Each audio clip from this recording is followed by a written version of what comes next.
আচ্ছা অগসুন্দরী তো তুমি কি হাতার জানো নি?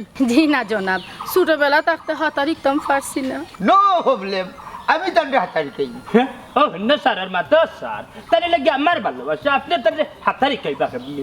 এরে হুলো থাইনার আমি ফেমন নদীত লামবু, লামিয়ে একবার ডুবাইবু একবার বাবাইবু, একবার ডুবাইবু একবার বাবাইবু, একবার ডুবাইবু একবার বাবাইবু, বুঝছি তা করিয়া তাহলে আমি হাতারি খাইবু। না না না স্যার একটা মহল না আপনি আমার ভালোবাসার গাতার দিতে পারেন না। আমি তো তানোর অনুমতি লইয়া সাঁতার শিখাইমু। হ্যালো, হাউ আর ইউ নৌকা? আমি আপনার আত্মদরার অনুমতি চাই। বিনা শর্তে অনুমতি দেওয়া হইল। না এটা বিচার, এটা পাপ, এটা তুমি আমার সাথে করতে পারো না জান। মনে রে এইটা মাতলে হইতো না, উফরার অর্ডার বুঝছেন? আমি তা উফরার অর্ডার মানি না স্যার, তা কিতা পারতেন আপনি? হারাম দাদা এরে হুলো 14 শিকড় ভিতরে হান্দাইয়া নানি তোমারে হান্দাইয়া মানবো চিনি আমারে।